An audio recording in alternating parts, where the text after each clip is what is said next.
ఇక్కడ రూల్స్ పెట్టాలంటే మేమే, బ్రేక్ చేయాలన్నా మేమే. ఈ డైలాగ్ ఒక సినిమాలో ఉంటుంది. ఇప్పుడు ఈ డైలాగ్ సరిగ్గా కాంగ్రెస్ పార్టీకి అతికినట్లు సరిపోతుంది.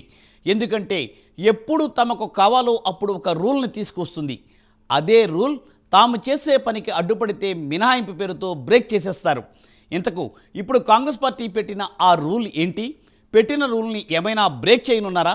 తెలియాలంటే ఈ సిరీస్ చూడాల్సిందే మరి.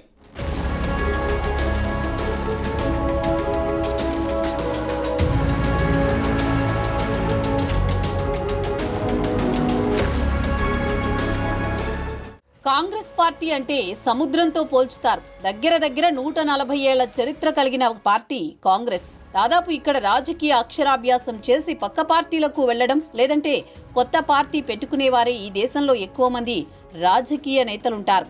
ఎవరు ఎప్పుడు ఎందుకు విడతారో, విమర్శిస్తారో, మెచ్చుకుంటారో, ఎప్పుడు ఏ రూల్ పార్టీ పెడుతుందో, ఏ రూల్ తీసేస్తుందో రాజకీయ పండితులకు సైతం అర్థం కాని పరిస్థితి.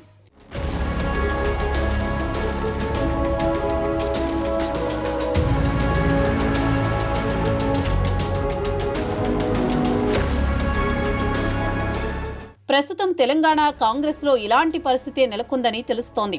ఇది ఎలాంటి రూల్, ఏంటా కథ అనుకుంటున్నారా? అయితే దాని గురించే తెలుసుకుందాం. 2023 డిసెంబర్లో తెలంగాణ రాష్ట్రంలో కాంగ్రెస్ పార్టీ అధికారంలోకి వచ్చింది. అధికారంలోకి వచ్చిన తర్వాత పార్టీ టికెట్ ఇచ్చి ఓడిపోయిన వారికి ఎలాంటి పదవులు ఉండవని, పార్టీ కోసం పనిచేస్తూ వచ్చిన వారికి, టికెట్ విషయంలో అవకాశాలు కోల్పోయిన వారికి మాత్రమే పార్టీ పదవులు, ఎమ్మెల్సీలు, నామినేటెడ్ పదవులు ఇవ్వాలని నిర్ణయం తీసుకున్నట్లు పార్టీ వర్గాల్లో చర్చ ఉంది. ఇది కూడా స్వయంగా అధిష్టానం నుండి వచ్చిన ఆదేశాలని AICC general secretary KC Venugopal చెప్పినట్టు పార్టీ వర్గాలు చెబుతున్నాయి. ఇందులో భాగంగా యూత్కి కూడా ఎక్కువ అవకాశాలు కల్పించాలనే ఆలోచనలో ఉన్నట్టు సమాచారం.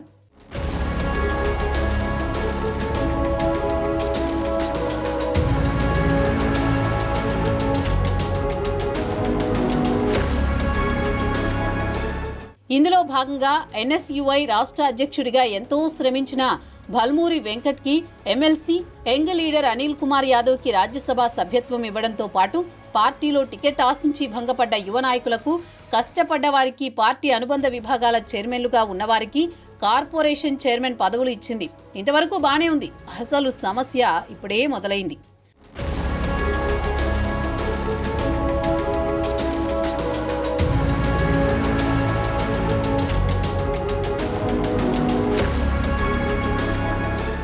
మార్చి నెలలో ఎమ్మెల్యే కోటాలోని 5 ఎమ్మెల్సీలకు ఎన్నికలు జరగనున్నాయి.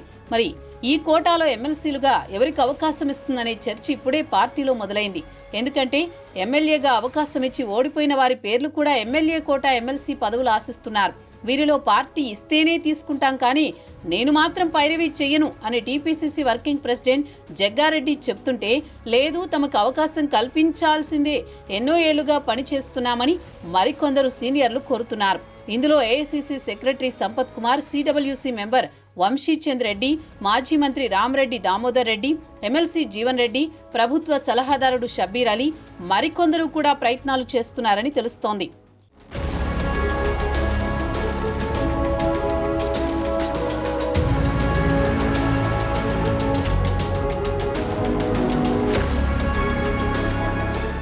ఇదిలా ఉంటే పార్టీ చెప్పినట్లే ఒకసారి అవకాశం ఇచ్చిన వారికి కాకుండా పార్టీ కోసం కష్ట సమయంలో పనిచేసిన వారికి, యువతకి అవకాశాలు కల్పించాలని యువ నాయకులు కోరుతున్నారు. ఈ క్రమంలో చూస్తే అద్దంకి దయాకర్కి ఎమ్మెల్యేగా అవకాశం దక్కలేదు. అలాగే మొదటి దఫాలోనే ఎమ్మెల్సీ వస్తుందనుకుంటే బాల్మూర్ వెంకట్, మహేష్ కుమార్ గౌడ్లకు ఎమ్మెల్సీగా అధిష్టానం అవకాశం కల్పించింది. దీంతో ఈ లిస్టులో అద్దంకి పేరు కన్ఫర్మ్గా ఉంటుందనే చర్చ నడుస్తోంది. అలాగే పార్టీలో TPCC media communication chairman, TPCC general సెక్రటరీలు, మహిళా నేతలు కొందరు తమకు అవకాశం కల్పించాలని కోరుతున్నారు.